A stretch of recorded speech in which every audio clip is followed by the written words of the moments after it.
Good morning everyone, welcome back to my channel. অমনি দেখবে এদিকে, কেন ওইদিকে দেখছিলিস? দেখ তো চলেছি মামার বাড়ি বাসন্তী পূজা। এই যে মা, আমি আর এই যে ভদ্রমহিলা। চলো চলো চলো চলো চলো তো কন্টিনিউ করতে থাকো ব্লগটা।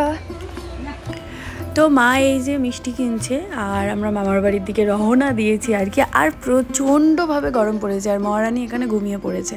আর মামার বাড়ি আজকে যেহেতু অষ্টমী ছিল তাই হচ্ছে লুচি, আলুর দম এইসব হচ্ছে আর কি। আর এই যে ইনি এখন এখানে খেলা করছে। এসে গেছি মামার বাড়ি আর গান শুনতে পাচ্ছ, বাসন্তী পুজোর গান, একদম বাড়ির সামনেই হয় আর কি। আর এদিকে চলছে রান্নাবান্না আর গরম, ও মাই গড লেভেলের গরম। এখানে আগুনের গোলা পড়ছে। হ্যাঁ হ্যাঁ তখন দেখেছি, হ্যাঁ কালার মাছ, হ্যাঁ দেখেছি। আর মা ঘুরছে মেয়েকে নিয়ে এদিকে, মানে প্রচণ্ড গরম। আর আমি এরকম গাছতলায় বসে আছি এই যে।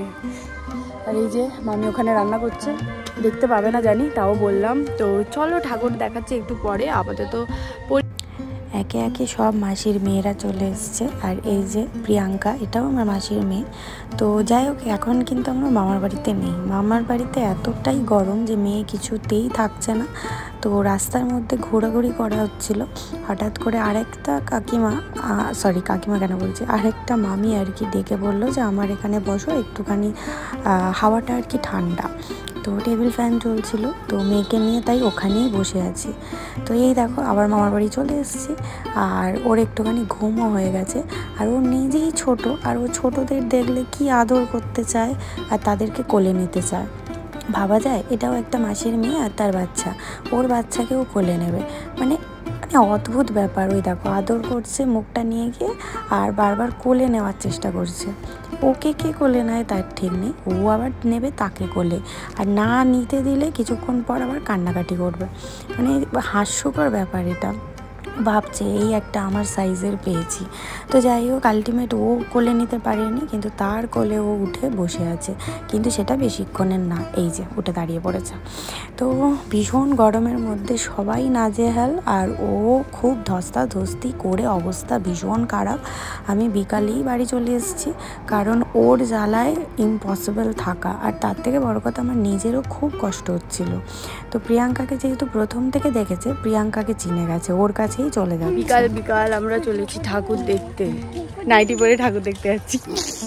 সবাই নাইটিওয়ালা। না দুপুরবেলা কেউ বসেনি, দুপুর না বিকালবেলা কেউ বসেনি, তো নাইটি পরে যেতেই পারি। ঘরের কাছে বেলা না, এ নাইটি নয়। চলো তোমাদেরকে ফাঁকায় ফাঁকায় দেখিয়ে দিই বাসন্তী ঠাকুরটা। এই হচ্ছে পুরো প্যান্ডেলটা। এবছরের প্যান্ডেলের সেট আপটা একটু চেঞ্জ হয়েছে। প্রত্যেক বছর একই রকম হয়, মানে সেই বলে না একই ঢোল একই কাশি, তো সেরকমই একটা ছিল। এবছর একটু চেঞ্জ হয়েছে। আর ফাঁকায় ফাঁকায় একদম দুপুরবেলা দেখতেই পাচ্ছে, এতটা রোদে কে আর বাইরে বেরোবে। ঠাকুরের কাছেও ব্রাহ্মণ ছাড়া আর কেউ নেই। তো আমরা ভাবলাম চলো এই টাইমে ঠাকুরটা দেখে আসি। তার কারণ আমি আর বেরোবো না, একেবারে বাড়ি যাওয়ার সময় হয়তো সন্ধেবেলার এক ঝলক তোমাদের সাথে শেয়ার করব। কারণ আমার বেরোতেই ইচ্ছা করছে না, এতটাই রোদ। তো এই হচ্ছে সন্ধেবেলায় আরতি হওয়ার পর আর কি দেখাচ্ছি। খুব ইচ্ছা ছিল আরতি দেখার, বাট সেটাও দেখা হয়নি মেয়ের জ্বালায় আর কি। তো বাড়িও চলে এসেছি, দেখতেই পাচ্ছ। আর মহারানী একদম শান্তি মনে মানে ঘুমাচ্ছে বিন্দাস। আমিও শান্তি যে চলো বাড়ি ফিরে গেছি। আর আরেকটা তো প্রোডাক্ট তোমাদের সাথে শেয়ার করি, এম ক্যাফেনের এই বডি বাটারটা ভীষণ ভালো। এটা আমি গরমকালে বডি বাটার দেখাচ্ছি, এটা দেখে তোমরা ভয় পেয়ে যেও না। আমি দেখাচ্ছি এই কারণে, এতটাই স্মুথ মানে ভাবা যায় না। তো যারা যারা এসিতে থাকো, যাদের স্কিন প্রচণ্ড টানে এসি চালানোর পর আর কি, তো স্কিনটা প্রচণ্ড টান টান লাগে, যে কোনো ময়শ্চারাইজার ইউজ করছো তোমাদের তাতেও হচ্ছে না, তো তোমরা এই এম ক্যাফেনের বডি বাটারটা একবার ইউজ করে দেখতে পারো। দারুণ প্রোডাক্ট। তোমরা যারা এটা ইউজ করো তারা তো জানোই, যারা ইউজ করো না একবার ইউজ করে দেখতে পারো। তো চলো আপাতত গুড নাইট, দেখা হচ্ছে কালকে আবার।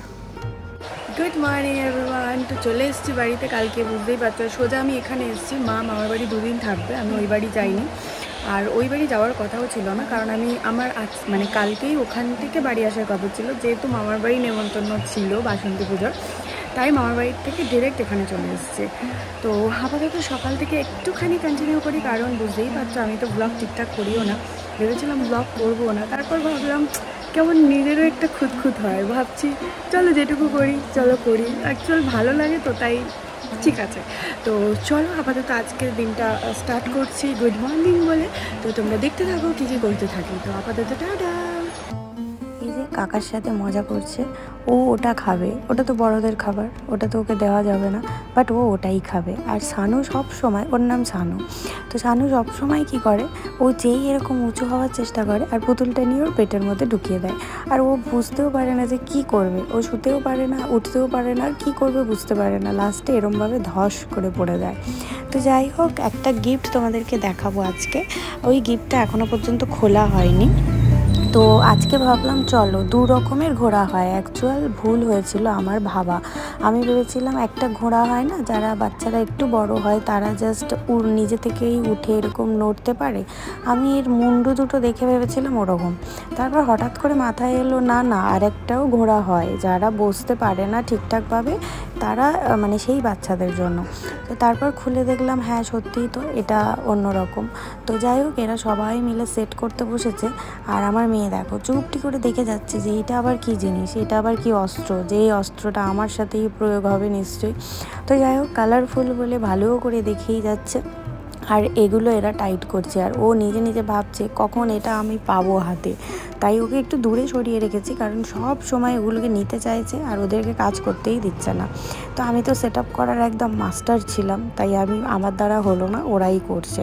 তো আলটিমেট সেট আপ হয়ে গেছে, বাট দেখো এবার উঠবে বলে কাঁদছে, আর শানু ওকে ওঠাবেই না, মানে ধরে রেখেছে, আর ও বিরক্ত হচ্ছে, মানে কতক্ষণে ওইটার কাছে যাব। দেখো শানু ওর সাথে ইয়ার্কিও মারছে, আবার নামিয়ে নিলে আবার কাঁদে, এই করতেই থাকে। তো আলটিমেট এত এক্সাইটমেন্টের পরে ওকে তো তোলা হলোই, কিছুক্ষণ দুলে, মানে দু তিনবার দোলার পরই শুরু করে দিল কান্না। তো আমি আজকে এডিট করতে বসেছি যখন, তোমাদেরকে বলি একটা এক্সপিরিয়েন্স বলা ভুল, এই যা দুলেছিল এরপর থেকে ওকে আর দোলানোই যায়নি। ওকে যতবারই ওটার মধ্যে ওঠানো হয়েছে ততবারই ও ভীষণভাবে ভয় পেয়েছে। তো এখন সবাই ছিল বলে বেশ মজা পাচ্ছে, বেশ হাসছে, কিন্তু পরে যখনই বসানোর চেষ্টা করেছে তখনই ও কান্না কাটি, চিৎকার চেঁচামেচি, ভাই রে ভাই, এটা সেট আপ করাই বেকার হয়ে গেল। আর একটু বড় হলে সেট আপ করলেই ভালো হতো, আর খুলতেও ইচ্ছা করছে না, একবার যেহেতু হয়ে গেছে সেট আপ।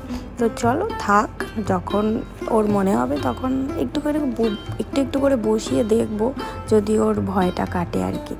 তো আজকে এদিকে দেখো আমাদের রান্নাবান্না সকালবেলাই হয়ে যায়, শাশুড়ি করে ফেলে।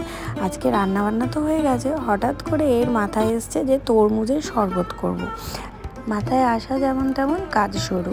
তো শরবত স্টার্ট করে দিয়েছে, আর যারা যারা দেখতে চাইছো কীভাবে শরবতটা বানিয়েছে তারা একটু ওয়েট করতে থাকো, মিনি ব্লগে আসতে চলেছে এই শরবতটা কীভাবে বানানো হয়েছে। তো আমাদের এই রান্নাবান্না দেখতে পাচ্ছ একদম লাইট খাবার দাবার, লাঞ্চের জন্য সব কমপ্লিট। এই গরমে কী আর খাবে বলো, শুধু এরকম লাইট খাবার দাবারই ভালো। তো চলো ভিডিওটা এখানেই এন্ড করছি, দেখা হচ্ছে নতুন ভিডিও। লাভ ইউ অল, সবাই ভালো থেকো, সুস্থ থেকো, দেখা হচ্ছে নতুন ভিডিও, টাটা।